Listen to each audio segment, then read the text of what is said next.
Hello and welcome to the Extraordinary Health Podcast. I'm Dr. Paul Beckham, and today we're going to be discussing our holistic health evaluation for reversing neuropathy. I think a lot of people are just interested in, how neuropathy can be reversed.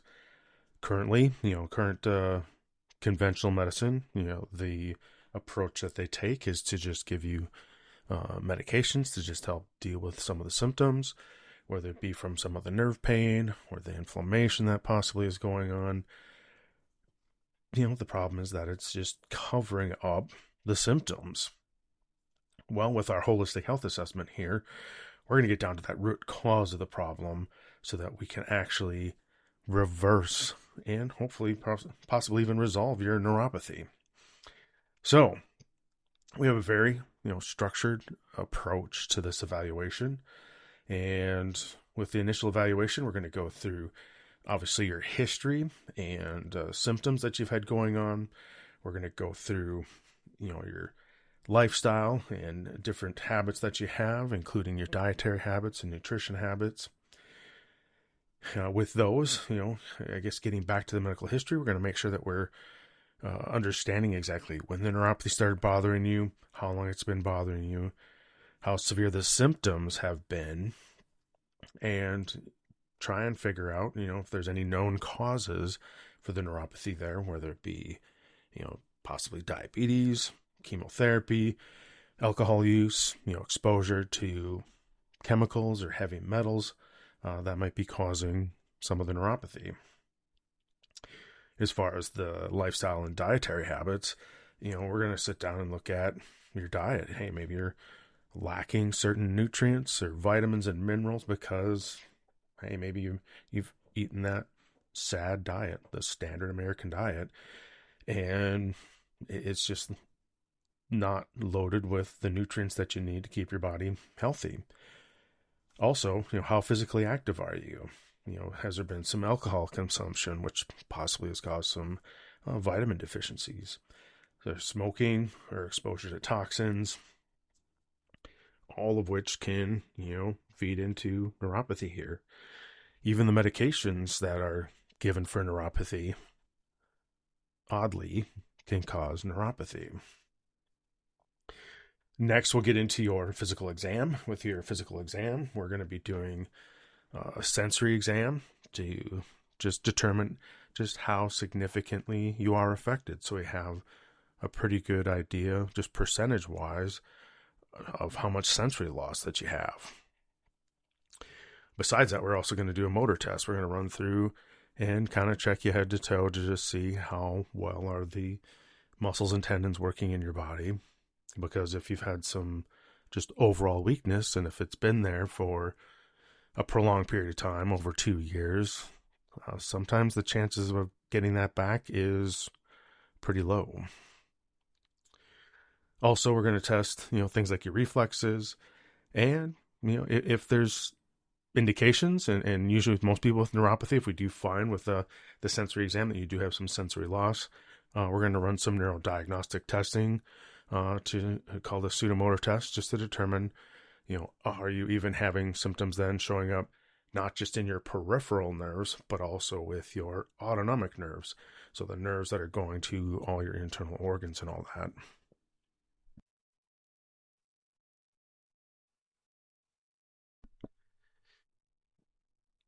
After that, we might need to look at, ordering some lab tests, tests that can narrow down if there's vitamin deficiencies, maybe some amino acid deficiencies that can cause issues with your neurotransmitters.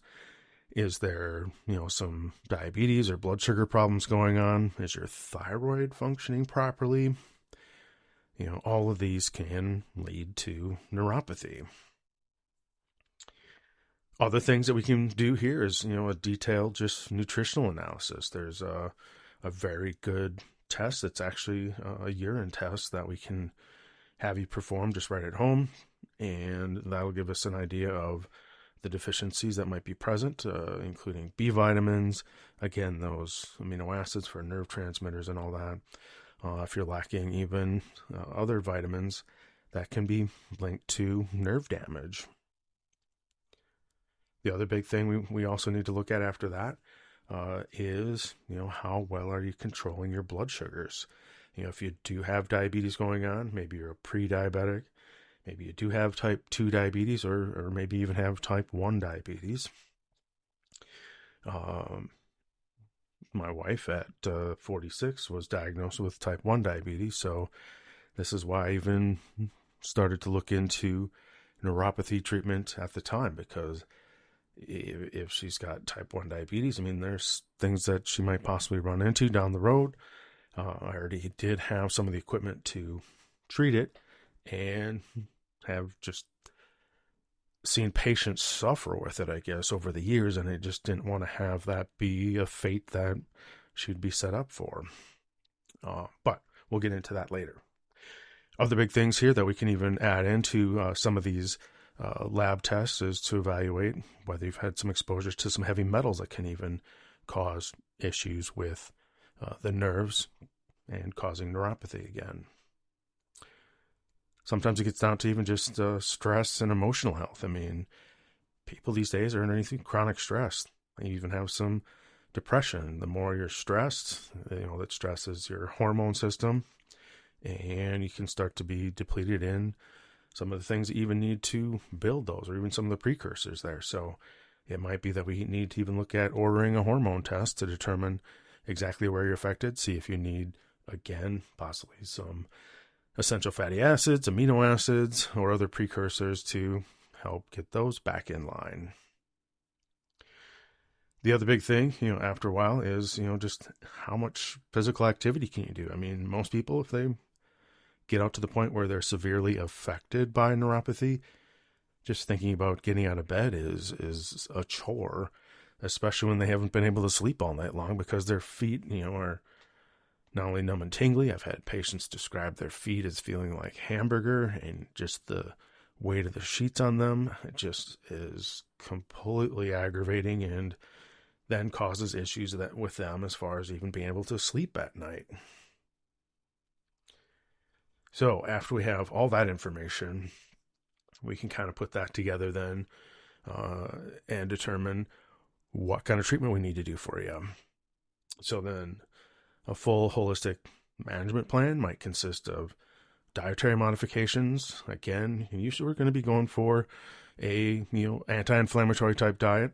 A lot of people, we're going to be hedging it a little bit more towards the keto end of the spectrum, because there we're going to be able to get the healthy proteins, and we'll have eating more of the organic meat if at all possible, so that we can get the good essential fatty acids in there as well.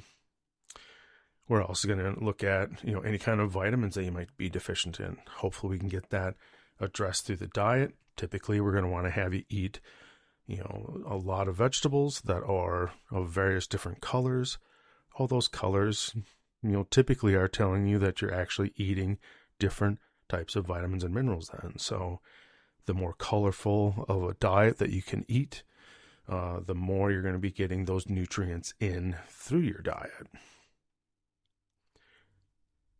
Again, we're going to want to watch that blood sugar, make sure that you're keeping that in check. There can be even natural things that we can do. So say you don't want to do the medication route, we can always utilize natural things to get that blood sugar under control. At a minimum, if that is an issue, we'll have you doing some finger sticks every morning. Other people might want to be leaning more towards a continuous blood glucose monitor, so they can even see how certain foods or meals affect them, even how exercise affects them, and sleep. Once everything starts to get off, you can really just see effects on things across the board here. So holistically, we need to look at everything and make sure that there's not something that's not being addressed, like, sleep. But again, we'll get to that in a little bit here. Supplements, again, getting people the proper supplements that they need. So if we've ordered you lab tests, we can literally get you a customized supplement program that will be dialed into specifically where you do have some deficiencies.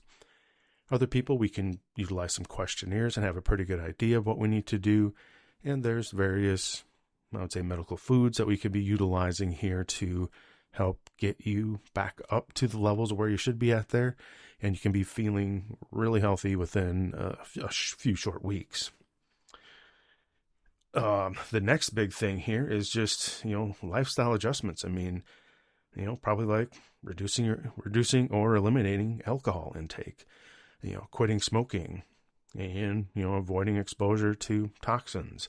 So even in your household, I mean, are you utilizing certain cleaners or certain fragrances that are actually artificial? And if you still want to use stuff like that, try and go more towards some of the essential oils or more of the natural products, closer to their natural state and not these chemical-based products. Stress management techniques. I mean, we can get into things like meditation or yoga or just simple deep breathing exercises. If there's, some significant stress that needs to be dealt with, whether it be coming from home or work, maybe we need to get you into a counselor so that they can work with you and help you work through what's stressing you out. Next would be an exercise program. And I always tell people when we get to exercise, we even just want to start off slow. We just want to look at getting 1% better every day. So even if it's just that you can get out of your bed and walk to your kitchen and, sit down at the dining room table and eat your breakfast, great. Let's try and get you going back and forth a few more times. Let's get you walking up and down your hallways. You might even have to hang onto the walls if the neuropathy's affecting you significantly enough here, to the point where you're having difficulty walking.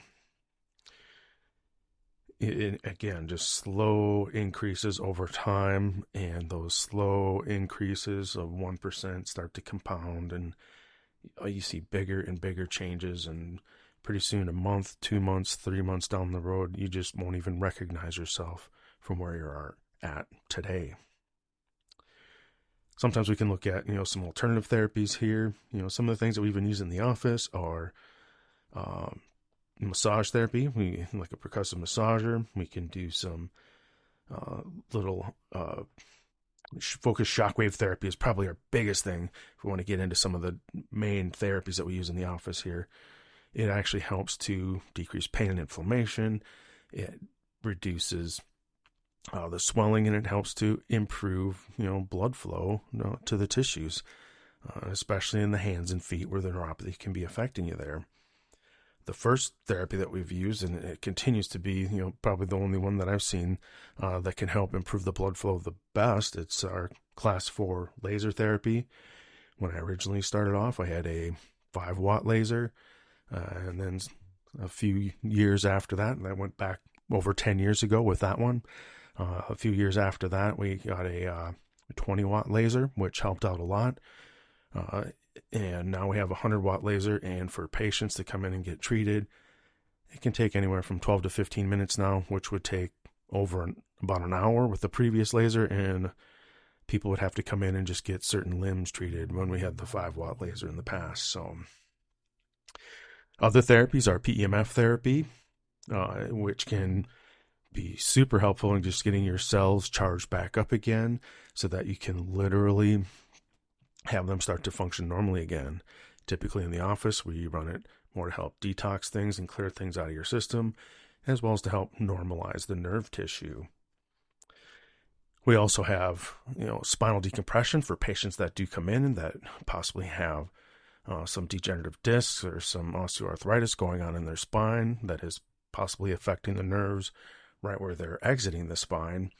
And again, that'll be a part of the assessment to make sure that we're literally addressing everything that could be possibly causing your neuropathy, hence giving you a much greater chance of having it get resolved.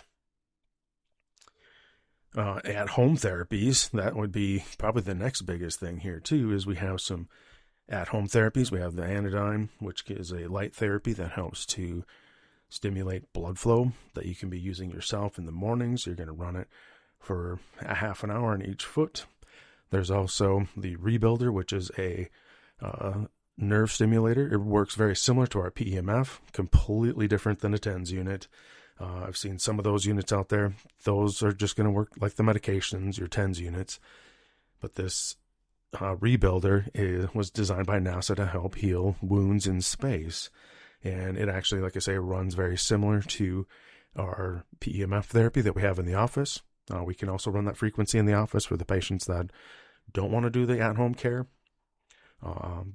Same thing with the anodyne. Our laser is the same frequency there, but we do have patients that do live further away. And now that we've added these, there's the option of literally just treating yourself at home with those.